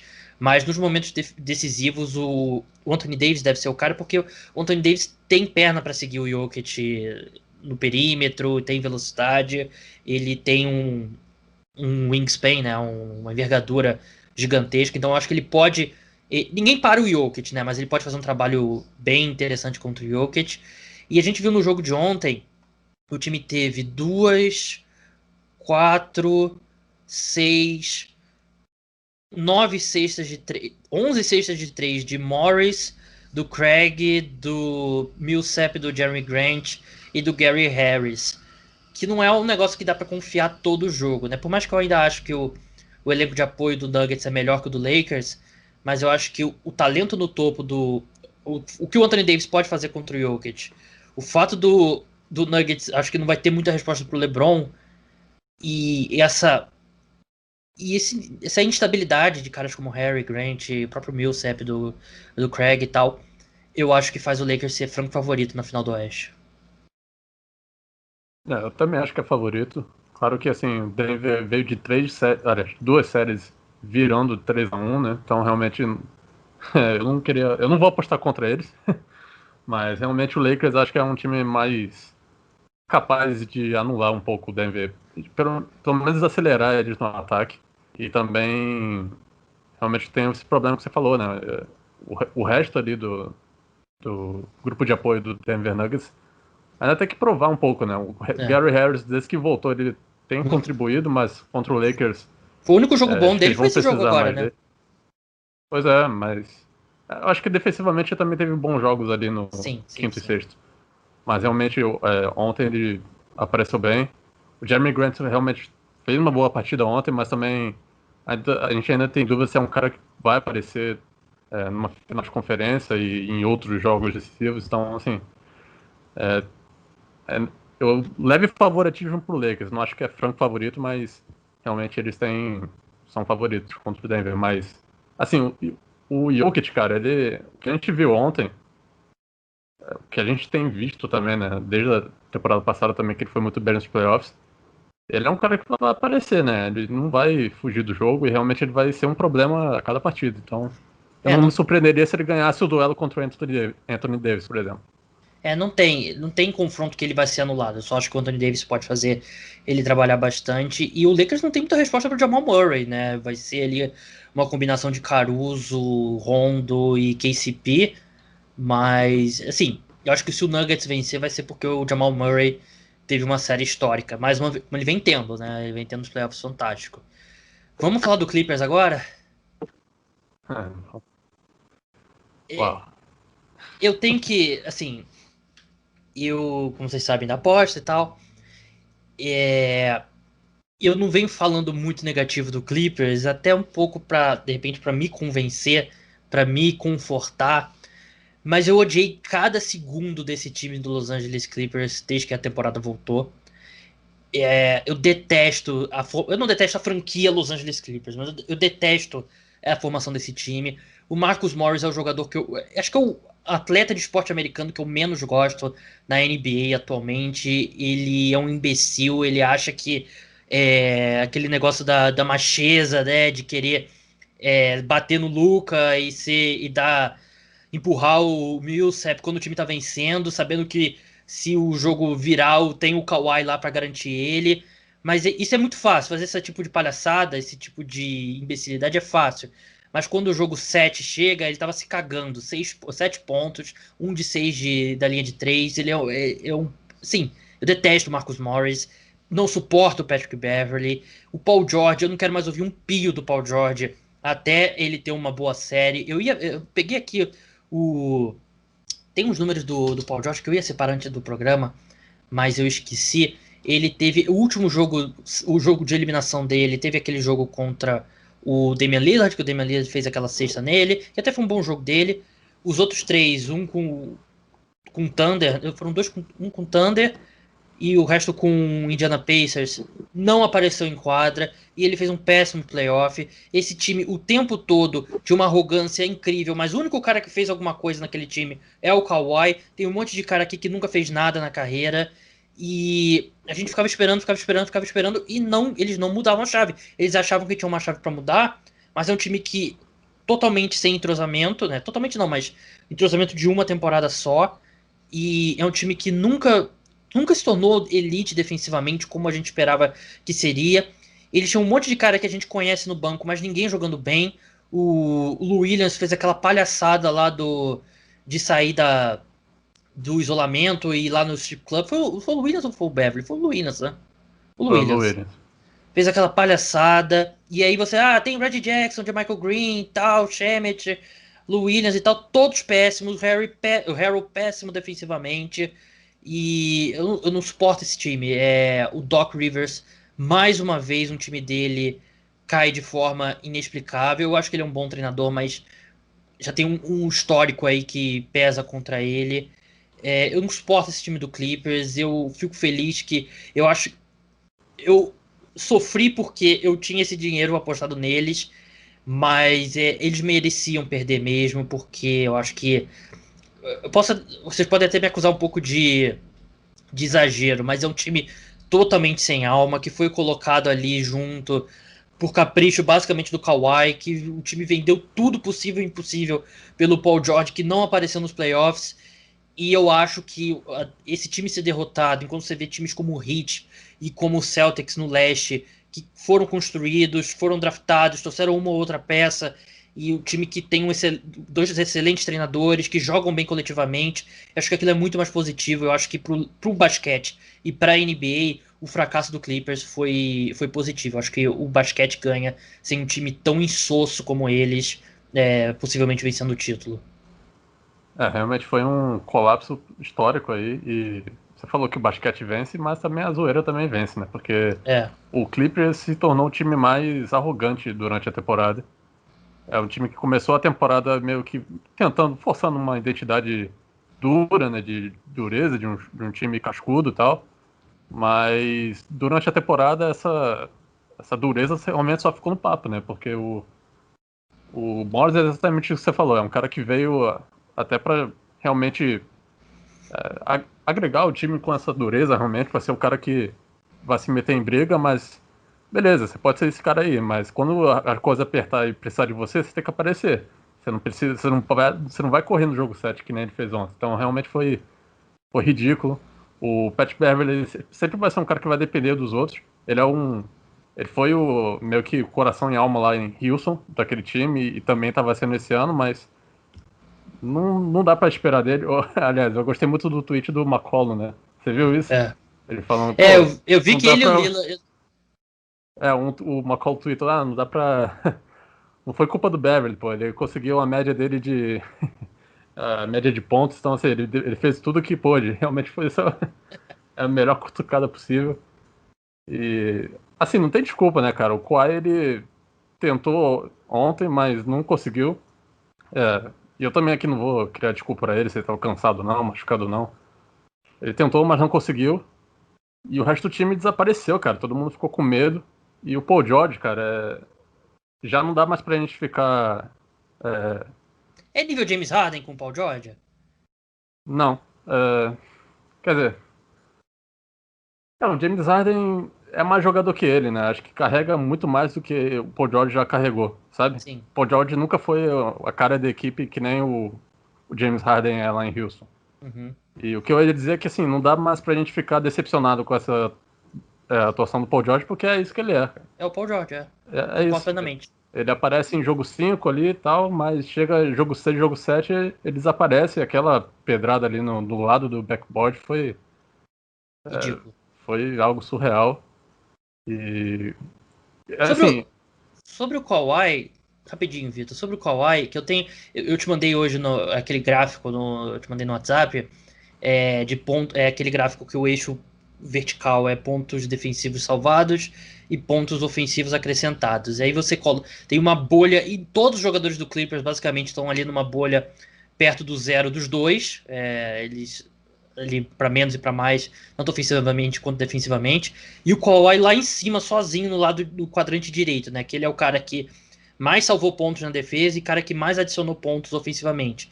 Ele não jogou bem ontem, isso é fato, mas eu acho que, assim, não sei se não dá para absolver ele totalmente, mas também não dá para dizer, o Kawhi jogou mal e o Clippers perdeu. Tem um monte de jogador nesse time que foi tenebroso e o Kawhi tentou, ele não, assim, é por isso que você tem um cara como o Paul George. Por isso que você tem um cara como o Lou Williams vindo do banco. Quando um jogo que o Paul George vai marcar 14, que o Kawhi Leonard marca 14 pontos, você tem a segunda estrela no Paul George, você tem um Lou Williams e nenhum desses caras apareceu. Então eu acho que eu não coloco a culpa dessa eliminação no Paul George. Eu acho que ele tem uma porcentagem pequena. No Kawhi, que você diz, né? No Kawhi. E eu acho que ele teve a performance que a gente espera no geral de um cara como ele nos playoffs, e todos os outros jogadores do Clippers ficaram com medo, porque eles tinham aquela arrogância de a gente vai virar a chave nos playoffs, mas chegou nos playoffs eles viram que não é simples. Eles viram que eles não têm a outra chave como o Kawhi tem. E aí foi esse colapso, um dos colapsos mais vergonhosos que eu vi na história recente da NBA. Eu acho que é esse, o Houston Rockets perdendo pro Warriors sem o Kevin Durant. O Rockets contra o Clippers. Rockets, perdão, o Clippers contra o Rockets. O show do Josh Smith e do Corey Brewer. Porque eu acho que nem o do Warriors contra o Cavaliers, que o Warriors estava vencendo por 3-1, porque teve várias outras circunstâncias, né? Você teve a suspensão do Draymond Green, você teve o LeBron e o Kyrie Irving virando, sei lá, deuses e virando Super Saiyajin. Assim, Jokic e o Jamal Murray são espetaculares. A gente tá falando de LeBron e de Kyrie Irving. E o jogo ainda assim foi disputado. E teve o jogo 7 que foi uma batalha, uma guerra. Então eu não acho que, assim, claro, o Warriors não dá pra dizer eles deixaram o título escapar, mas não foi não dá pra usar, na minha opinião, a palavra colapso, e eu acho que é um colapso histórico do Clippers ontem. Ontem e no jogo 6. Essa série, exato. E essa questão, né? Acho que a forma como eles perderam sem alternativa nenhuma, o Doc deixou o Lou Will na quadra por 25 minutos quase, né? E ele sendo obliterado na defesa. E ainda assim o Clippers não fazia nada diferente, e isso foi, acho que, o mais chocante, sabe? A gente via isso acontecer no terceiro quarto todo e o time não apresentava resposta nenhuma. Então, assim, chegou a perder por 20 pontos no último quarto, então, assim, isso foi chocante, né? De um time que estava cotado para ser o contender. E olhando para o futuro, né? O Clippers não tem muita... Não contender, né? Era o favorito. Exato, o favorito. E olhando para o futuro, o Clippers não tem outra alternativa a não ser abraçar esses caras e falar, não, esse foi só o primeiro ano, teve a bolha aí, que foi algo que pegou todo mundo de surpresa. Porque realmente não tem mais escolhas nenhuma do draft, não tem como melhorar o time por aí. E vão entrar no último ano de contrato garantido do Kawhi e do Paul George, né? Eles podem dar opt-out. Exato, então é inacreditável a forma como aconteceu e merecido, realmente. O time não jogou para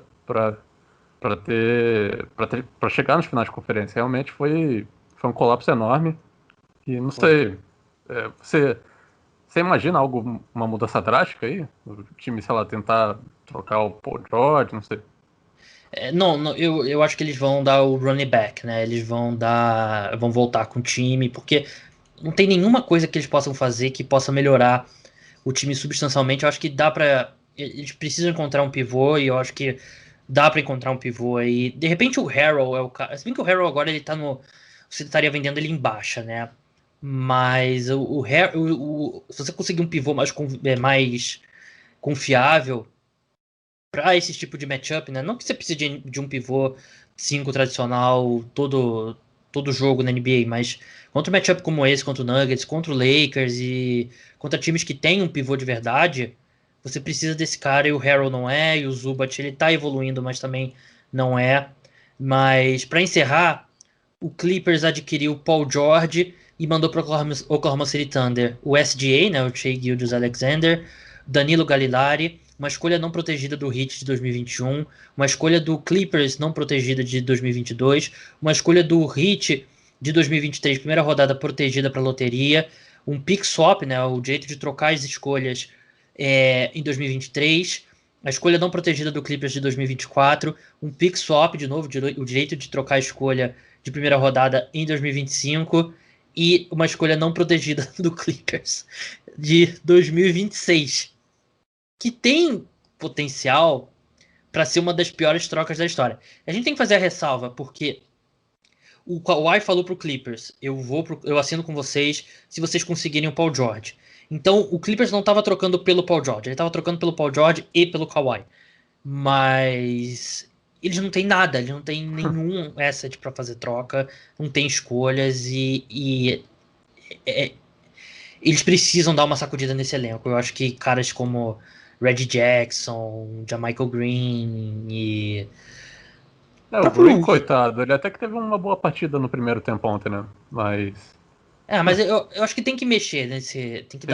Tem que comprar umas escolhas de segunda rodada e tentar encontrar. Sei lá, de 4 escolhas de segunda rodada, você encontra um cara que jogue 10 minutos. Eu acho que já tá de bom tamanho. Vamos passar aqui pro Heat e Celtic e não vamos tentar ser um pouco mais breves, porque senão o podcast vai ficar de 3 horas e meia. Miami Heat venceu na prorrogação 117-114. Uma bola incrível do Jimmy Butler ali no final do jogo, ele caindo e conseguiu ainda o N1. E eu já amo essa série, Vitor. Não, essa série é incrível. Eu já queria que tivesse jogo hoje já, porque realmente os dois times jogaram muito ontem. Assim, basquetebol de alto nível, né? Os dois times jogando demais. Claro que assim, o Heat tem as limitações, não tem um cara... Não tem o Tatum. Oi? Não tem o Tatum. Pois não tem o Tatum pra chamar a bola, mas assim, todo mundo... Ninguém tem medo, né? A gente tava falando sobre o Clippers, como todo mundo sumiu no último quarto ontem. O Heat é totalmente o contrário, caras veteranos ali que sabem... E o Tyler Hero. A gente vai falar dele, né? Caramba. Ele jogou 40 minutos, Vitor. Ele tem 20 quase anos. Teve um triplo-duplo ontem, né? Ele quase teve um triplo-duplo. Ele tem 20 anos. Ele jogou 40 minutos num jogo 1 de final do leste, Vitor. Ele é... Assim, ele tem mais coragem nele do que no elenco todo do Clippers, com exceção do Kawhi. Não, aquela bola de 3 que ele meteu quando tava perdendo de 5 no finalzinho do último quarto, foi incrível. Inacreditável. É um time que realmente não tem medo e aparece, né? E o Goran Dragic também, no segundo quarto, quando o Heat também tava correndo atrás do placar, ele também manteve o Heat no jogo e chegou a virar ainda no primeiro tempo. Então, assim, foi um jogo excepcional. O Boston, eu achei que jogou muito bem quando estava movendo bem a bola no ataque. Isso é algo muito positivo para o Boston, olhando para frente na série. Quando o ataque estava passando a bola, estava girando a bola, eles estavam conseguindo realmente colocar o Heat em apuros. Então, acho que a questão realmente é como eles terminaram o jogo. Como eles, na hora de colocar ali enfim, colocar a terra em cima do caixão para realmente terminar o jogo, que teve um pouquinho de hesitação. Heat encontrou umas respostas pro Tatum ali no final, né? Que numa série de 7 jogos, e a gente acha que vai ser uma série longa, o Tatum vai encontrando alternativas, mas achei que no final ali... Uma coisa que eles fizeram que eu achei legal, que você bota assim, o matchup vai ser esse contra esse cara, né? Aí vamos lá, o cara pilhadão e tal, aí o outro time faz um screen e pronto, troca. Aí tudo que planejou, pronto, acaba. Mas o Heat estava lutando muito nos screens para manter o Crowder ou o Jimmy Butler no Tatum. Eu achei que isso foi ótimo. Sim, e realmente o Heat teve que... O Heat é um time que ele meio que foi moldado para jogar de várias formas diferentes. Então, na defesa ontem eles botaram zona em alguns momentos. Sim. Que eles tinham feito isso nos primeiros jogos da bolha lá, naqueles 8 primeiros jogos da temporada regular.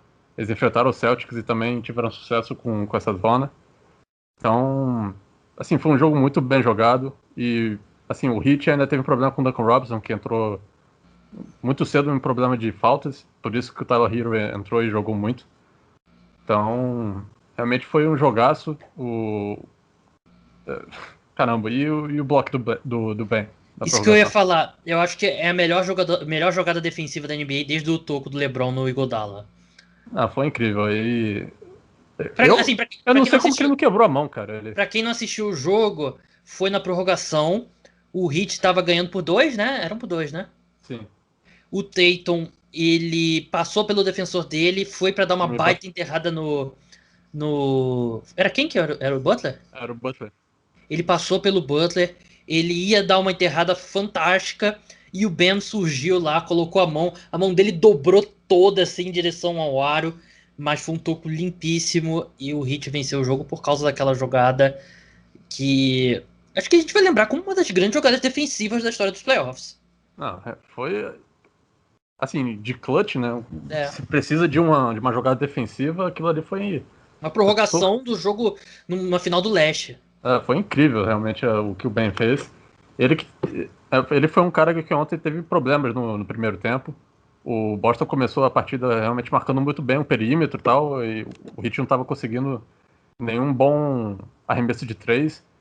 E muito do jogo ofensivo acabou passando pelo Ben, ali por dentro do garrafão, e ele não foi bem. Mas à medida que o Heat foi melhorando, o ataque também, eles foram recuperando o swagger ali, e o Ben é um cara que faz tudo na quadra. E ontem ele fez a melhor jogada dele até o momento da carreira dele. Porque foi realmente incrível e.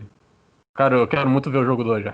Porque. Pô, eu tô preocupado porque o jogo vai ser nessa quinta-feira, se você tá escutando na quinta-feira. Então tem o Thursday Night Football e tem o Sim. Flamengo na Libertadores. 9 horas. E eu não achei que isso seria possível, mas eu acho que eu vou botar 2 TVs e vou deixar pra ver o jogo do Thursday Night Football, vou deixar pra ver sexta de manhã. Bengals e Bros pode esperar, né? Eu acho que eu vou ver condensado no outro dia de manhã e vou ver Heat. Eu que eu vi, o jogo 2 é 8 da noite, né? O jogo do Flamengo é 9. Eu acho que eu vou ter que botar as 2 TVs, porque esse jogo foi incrível e eu acho que ainda é uma série equilibradíssima. Não coloco muita vantagem pro Heat. Eu ainda acho que se eu tivesse que colocar, tipo, botar a mão no fogo, eu ainda diria Celtics, porque eu acho que numa série tão equilibrada, você ter claramente o melhor jogador, e o Tatum claramente é o melhor jogador nessa série, eu acho que é uma vantagem importante. Eu ainda acho que Boston vence, mas é uma série que eu espero totalmente que vá a 7 jogos. E você, Vitor? Eu também acho que Boston vence. Acho que a forma como eles atacaram ontem foi muito boa, uma forma muito corajadora para os fãs do Celtics, porque quando eles estavam vendo a bola, o Jaylen Brown estava atacando bem os closeouts, o Smart estava arremessando bem, e o Smart já é um cara que, assim, ele não é um exímio chutador de 3, assim, né? Não é um cara pra gente confiar cegamente toda noite, mas em momentos importantes ele vai aparecer. Sim. Então, foi um time que jogou muito bem. Eles vão sofrer um pouquinho com o banco, que não é um time tão profundo quanto o Heat é. Mas o Wanamaker jogou bem ontem e jogou bem no finalzinho da série contra o Raptors também. Que não dá pra torcer muito pra que se repita, né, também. Cara, ele tá jogando bem, mas realmente não é algo que a gente queira Se o Celtics fosse muito, né? Se o Celtics fossem campeões, o Wanamaker seria um dos piores jogadores a jogar minutos significativos num time campeão da NBA. Talvez. Teria que olhar a história, né? Mas uma questão, Gabriel, é que eu acho que realmente vai. Como o Heat é esse time que vai batalhar tudo, todo jogo vai ser definido lá no último quarto. E o Celtic vai ter que achar uma forma de terminar as partidas, né? Porque ontem o Kemba Walker ele conseguiu um arremesso bom, mas ele também teve outras posses também bem, bem esquisitas, uma que até levou um toco do Jay Crowder. E foi meio caçado na defesa também, né? Sim. E o Tatum, na bola final do tempo regulamentar, foi uma escolha. Você até falou, pô, o Brad Stevens não tinha uma jogadinha melhor, não? Porque. Assim, a gente sabe que é difícil, né? Chega essa A gente tem hora. visto muito isso, né? De última jogada, o técnico, em vez de desenhar alguma coisa, ele tenta um ISO com o seu melhor jogador, né? Em vez de, sei lá, tentar desenhar alguma coisa. É difícil, cara, porque chegar essa hora, as defesas estão. Vem de um timeout, as defesas estão assim, focadas ali pra parar. E é difícil você ter uma jogada armada, é complicado. Mas além disso, o Tatum recebeu a bola tarde, achei que o Kemba esperou muito tempo para passar a bola para ele. E assim que ele recebeu, faltava 5 segundos, ele ainda deu um espaço para trás ainda. Então, assim, uma jogada meio duvidosa, mas assim, o ataque do Boston ontem foi muito bem. E defensivamente eles foram bem também. Tanto é que uma parada que até o Bill Simmons falou no podcast, você escutou, Gabriel? Eles confiaram no Tatum para parar o Jimmy Butler, né? No final da partida. E ele fez uma boa defesa, né? Só que o Butler fez uma jogada ainda melhor, né? Então... Verdade. Vitor, como é que o pessoal te segue lá no Twitter? Não tenho Twitter. Vitor, pelo amor de Deus, né? Tá na hora de fazer o Twitter. Mas é isso. Vitor, muito obrigado aí pela sua participação. Espero que você volte mais vezes aí ao longo dessas finais de conferência, da final da NBA. E até a próxima. Valeu. É isso. Agradecer ao Vitor pela participação. Agradecer ao Felipe pela participação lá no preview lá da semana 2 da NFL. Segue lá. Ele tem Twitter, você conhece provavelmente, @o quarterback. O podcast Cara dos Esportes volta na madrugada de domingo para segunda. Te garanto, até 1 hora depois do Sunday Night Football, o programa estará no ar, com análise de todas as partidas. O último programa teve números excepcionais. E agradecer a todos os apoiadores do Cara dos Esportes. Se você quer contribuir com o meu trabalho, tem plano mensal a partir de R$10. É só ver o link na descrição desse podcast e ajuda o podcast não só ficar no ar, mas continuar crescendo. Então é isso, pessoal. Até domingo e tchau.